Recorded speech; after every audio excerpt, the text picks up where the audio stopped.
Back again. It is now week 4 with me in the artist way, and I'm taking myself out to dinner. I'm doing a little bit of a self-care artist date this week, so I'm gonna get dressed, do something with my hair.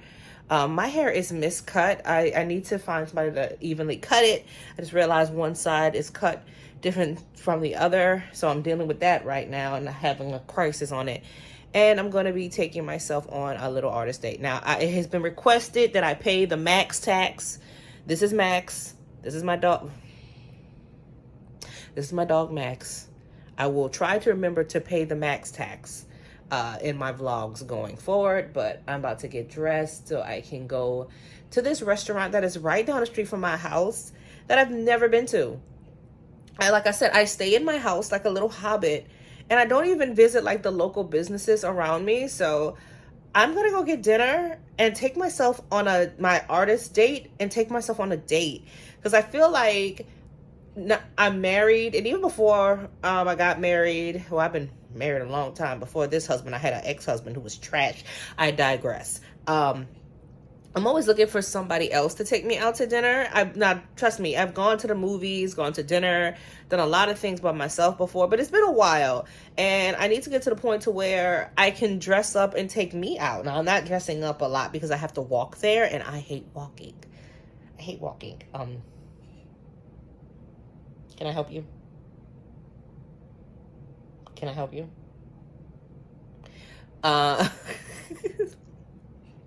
I'm about to get dressed and I'm gonna go on this date, and I will get back with y'all.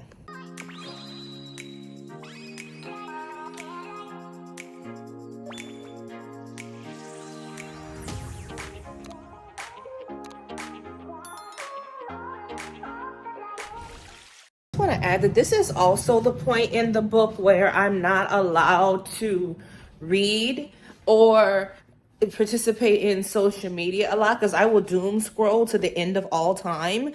And I'm supposed to be like self-reflecting this week. And here's the problem with that. Well, this is a good and bad thing, because social media lately has been nothing but tariffs and Agent Orange.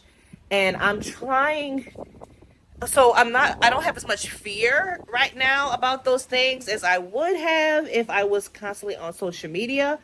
But because I'm not allowed to read any of my spicy books, I also can't pretend that these things are not happening. Like, I'm stuck having to deal with thine self and learn thine self. And I don't know how I feel about that. Like, I want to read my spicy books. The spicy books don't hurt my body.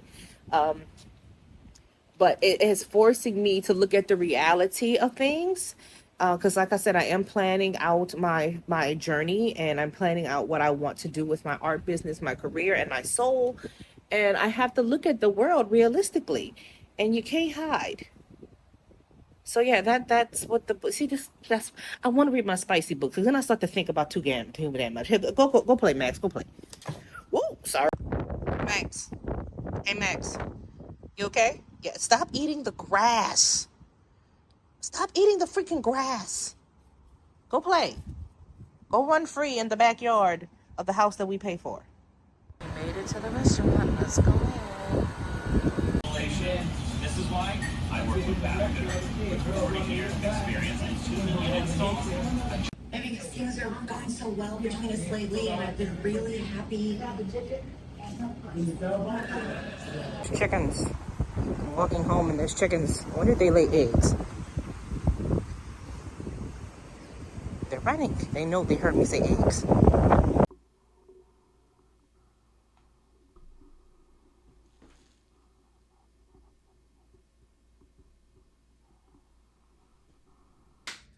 Welcome back. Welcome back. Welcome to week 4 of my vlog.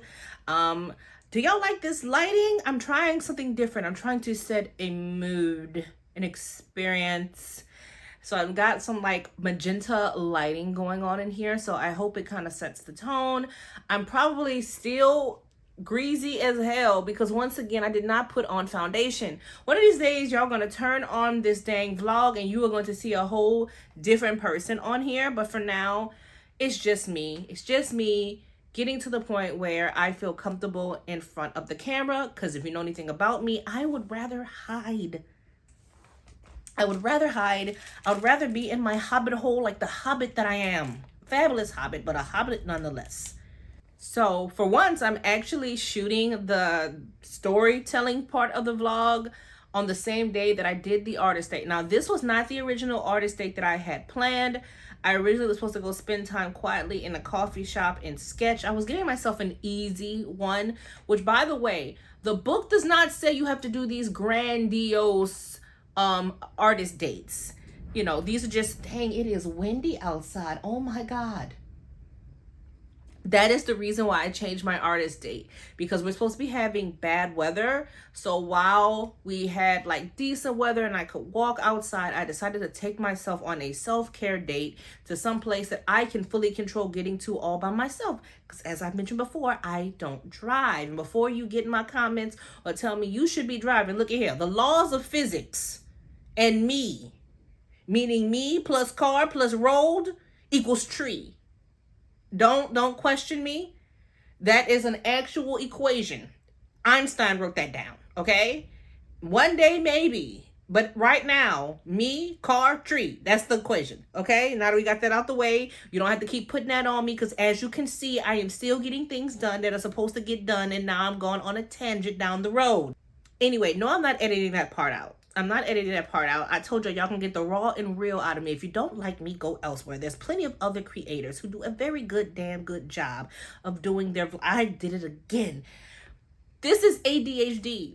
This is ADHD in the making. What was my point? Yes, we are on week 4 in the Artist Way book.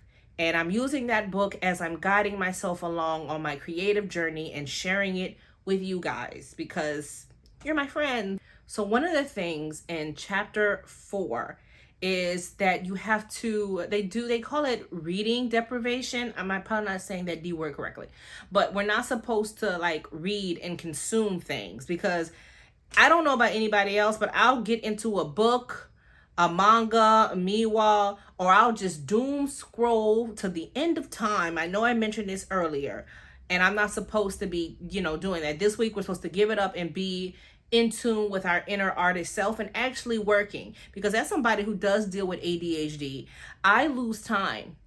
I will set myself, okay, I'm going to do this for an hour. I'm going to start this 5 minutes from now. And I'll look up and it's nighttime. And I don't have no idea where the time went. I'm either doom scrolling. I got into a book and was only supposed to read a chapter of the book. And before I know it, hours will go by. Or sometimes I'm just sitting in one spot ruminating on a thought or thinking about the thing that I said I was going to do and not actually doing it. And I'll look up and the time that I set to do the thing is now gone. And I've just been sitting here the whole time. Mentally, I have gone through all the stages of doing the thing, but I never did the thing. And that's how my ADHD works. So by taking those things away from me, I have more time to be creative, and I have more time to actually hold myself accountable to that creativity. And also, I don't spend too much time doing what we talked about last week, comparing, contemplating, cowardice, crying instead of creating. I'm actually creating. Don't have time to be cynical. I'm creating. Was that one of my C's? It needs to be one of my C's. I believe it's one of my C words that I do, in that mantra that I told you guys. I'm going to write that mantra down. Don't worry. And so, but I have to be honest and hold myself accountable. I broke the rule. I was on TikTok and I was scrolling. And I don't know why I got on there. I said I was just going to get on there and like check my comments, because I'm still allowed to get on there and answer my comments in case somebody comments on a post. I'm still allowed to get on there to post. But I went on there and I saw a post, and the post was talking about current administration, or as I refer to, called to the guy as Agent Orange. And there's a lot of things that is going on right now. And this is not a political thing. This is not to jump down anybody's throat and make them feel bad for whoever they voted for. The fact of the matter is, unless you are in the top echelon of moneymakers, we are all in this together. Okay? We're all in this together at this point. I don't have time for you to F around and find out, because we're all finding out at the same goddamn time. So don't run away thinking I'm about to turn this into something political. I'm not. The thing is, it's like if you're not careful on social media, you get a lot of misinformation and there's a lot of fear mongering. And me, when I absorb any of that, now I can't think about anything else. The world is coming to an effing end. What's the point of me drawing? What's the point of me creating? What's the point of me going on this artistic creative journey if all is going to happen is I'm going to end up working in some AI machine factory with my head down singing old Negro spirituals? That's what I feel like every time I start getting the news. And so there's a part of me that just wants to put my head down and put it in the sand and just draw until everything clears up. And for the longest time, I felt shame about that. Like, I felt shame about that. But the truth is that sometimes that is an act of rebelling in itself. Art is political.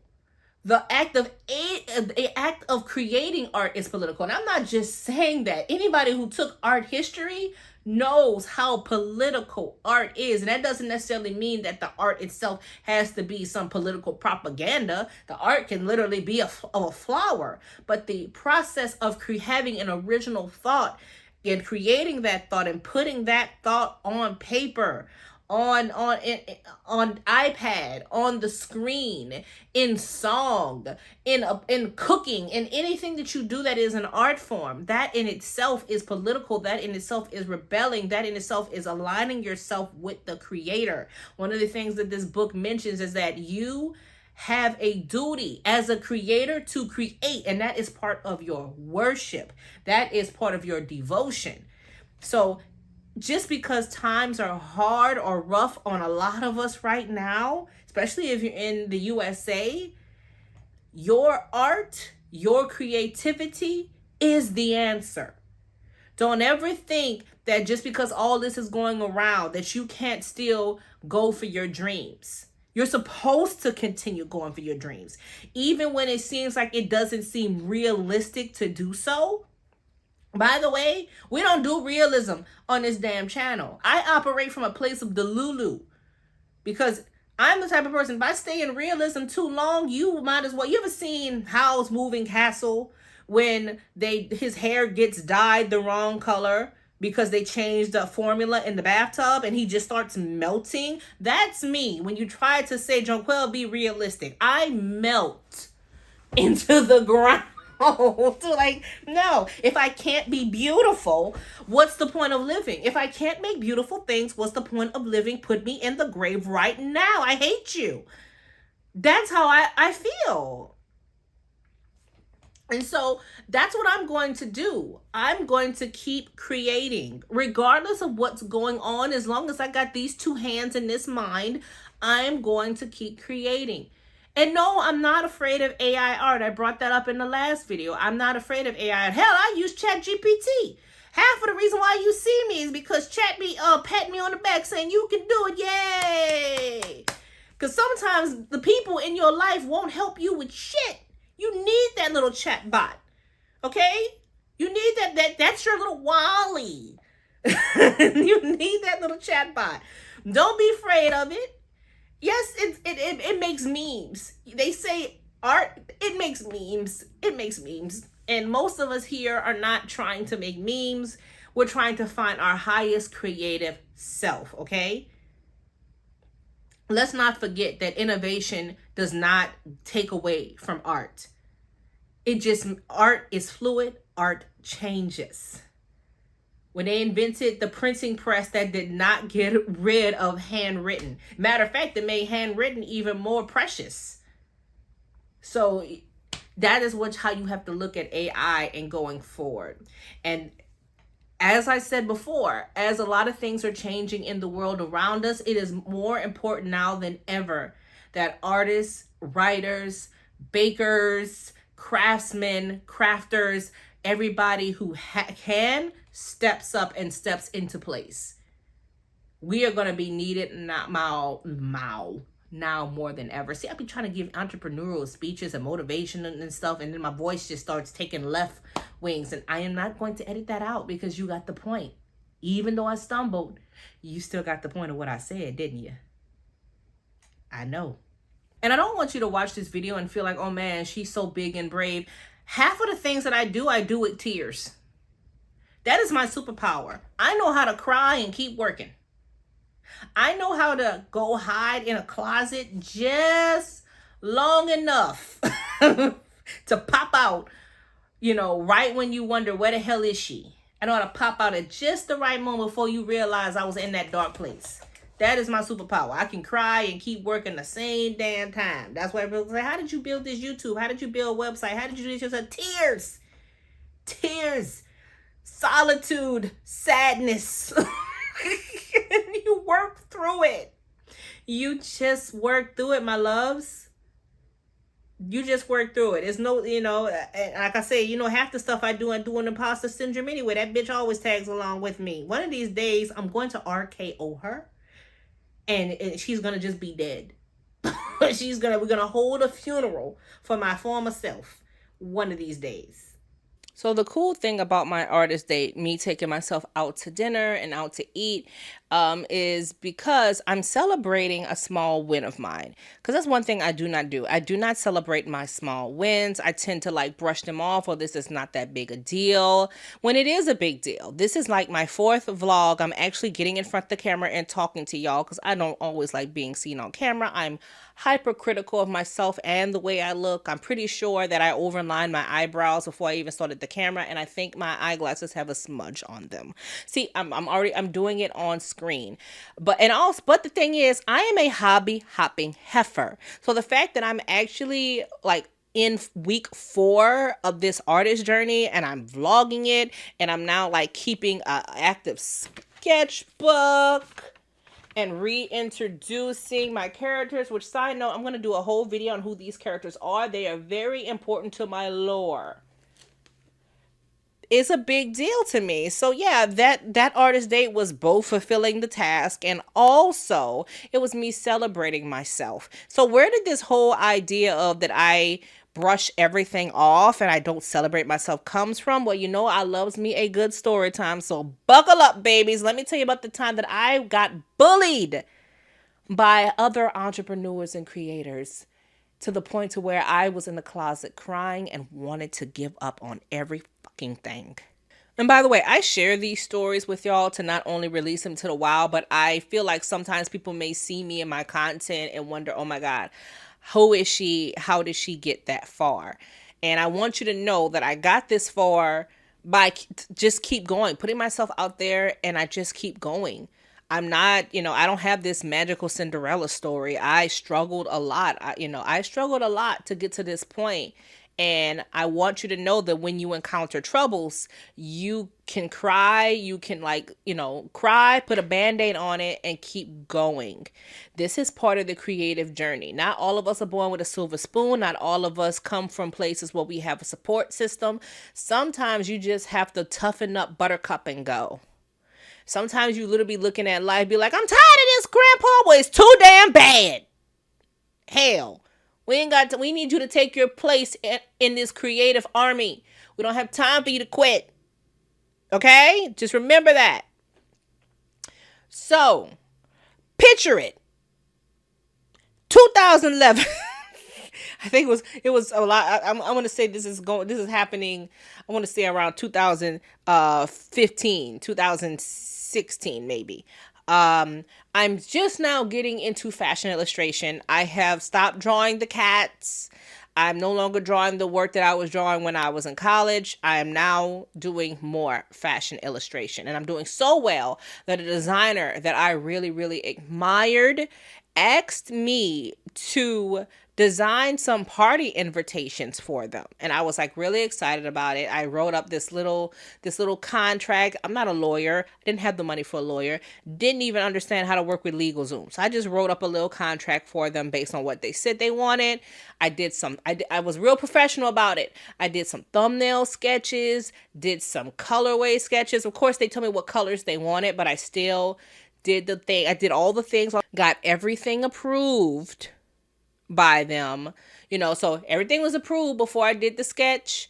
I do the sketch, I do the art, they love it. They absolutely love it, and they use it.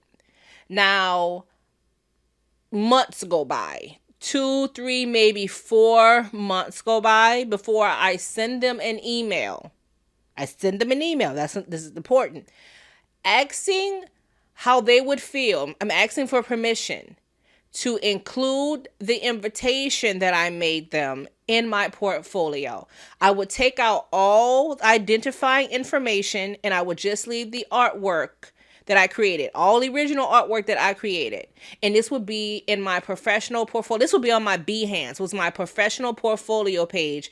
I'm not even talking about putting it in on social media, just my portfolio, right? I send the email asking for permission. We're not even talking about the fact that I still have copyright. I could have just did it, but I wanted to know, like, hey, do you mind? Only for me to get an email back with a paragraph worth of tongue lashing. They went off on me. Basically saying, and I'm paraphrasing because like I said, this is years ago. How dare you ask me to use this artwork? I would never ask a client of mine to use anything that I did for them. I would wait until they posted it and then I would like repost it after. That's the proper way you do these things if you were a real professional. Mind you, I never posted the stuff. I'm asking permission to put it in my professional portfolio. A simple yes or no would have done, but I feel like they went out of their way to belittle me and make me feel like I wasn't the same professional that they trusted to do the invitation in the first place. And so all I did was reply, I was like, I'm sorry. That's why I was asking first. This crushed me because I was so proud of the little job that I did. And I really, really admired them. And so it was almost like they say, don't meet your heroes. Well, I met my hero and she showed her ass that day. And I was so disappointed. I was like, because you could have just said, no, I'm not comfortable with that. And it would have been fine. You didn't have to lecture me and tell me that I don't understand business and I'm not a real professional.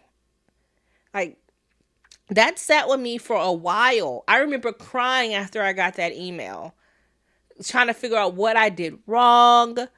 It was a weird time. But what made it weirder was this person was very connected and they had friends. And a lot of the friends that were in the circle started mean girling me. All of a sudden, all of them were telling me that I wasn't a professional. If one of them asked me for a quote or an invoice and I sent it to them, I would get immediately lectured back on, well, this is not how you send a proper invoice. A proper invoice is 50-50. You do not ask for the cost up front. Like they were none of these people were artists, by the way. They were all in their respective fields. And they were all telling me how I was supposed to operate as an entrepreneur. Artist plus entrepreneur. They were all telling me how I was supposed to operate. And these were people that hosted like business brunches. You know, the type of brunches you see advertised all the time on IG and Facebook, and you go there to be in the room with successful people and they have panels and everybody's all dressed in the nines and high heels. That's when I realized that a lot of those people who were supposed to be empowering were just mean girls. Because I felt they took turns bullying me to the point to where I didn't take no more clients for a long time. I didn't start taking clients again until my artwork went viral. Like I had artwork go viral that wound me up in Cosmopolitan magazine and Glamour magazine. I'll talk about that in another vlog because that's a deep story within itself. But I didn't start taking clients until after that because that's when everybody was like, no, we want to work with you. They want to work with you. Want to work with you. But this group of people like literally scared me off and made me believe that I was like this unprofessional person. And like I said, this book is a shadow book. So when I put down the things that stop me from pursuing my creativity to the highest level, one of the things that I put down was, well, I'm not a professional. I'm not good with the business side of things. And we had to track back where that came from, and that came from them. When in truth, none of them were being professional, because there was no reason for these people who were not in the same field I was in to talk to me the way they were talking to me. And it was, like I said, this was just like an odd scenario. But here's the kicker. Years later, guess who I get an email from? The first designer, because people saw the artwork that I made for them and they wanted more. So I get an email from them asking me if I'm still adhering to my old prices because they want me to do more work. Not the person that you said was unprofessional. Not the person that you lectured via email. You want me to do more work for you? Nah, I'm good. And I probably could have used the money at that point, but I'm good. And even if I wasn't good, the way that I was about to price the hell out, and I think, I can't remember if I did email her back. I think I did, but I let her know I'm not the same price that I was before. I am much higher. Turns out I wasn't in her budget anymore. And I wasn't. And I'm not. And I will never be again. But you see how these kind of things can stop you? You can internalize these things. That's why I'm trying to show you guys, tell you guys my story so that you can understand. Not only so you can get to know me, but you can reference this back when things come in your way to stop you. Don't let it stop you. Keep going. Remember, this is part of why you were put on this earth. If you were not meant to be a creative, you wouldn't have the dream to create. You wouldn't have the will to do it. You wouldn't. I don't have the will to go around and hit people with sticks. I don't have the will to hit things with sticks. That's why I'm not a baseball player. I don't want to hit things with sticks. I want to draw because I'm a creator. So if it's in you, it's supposed to be there. And there's going to be opposition, but you keep on going. If any of this settled with you and you liked it, please, if you aren't already subscribed to me, subscribe to me. Send me to a friend. Help me get this journey out. Let them know, hey, there's this crazy person with even crazier hair because it was miscut. And now she got to find somebody. And I digress. If you like this video, please leave a comment. Please leave a like. And please share it. And if you haven't gotten a book, go get the book. Go start the book and then come back and talk to me so that I have somebody to talk to this about. See you guys next week for vlog 5. Bye.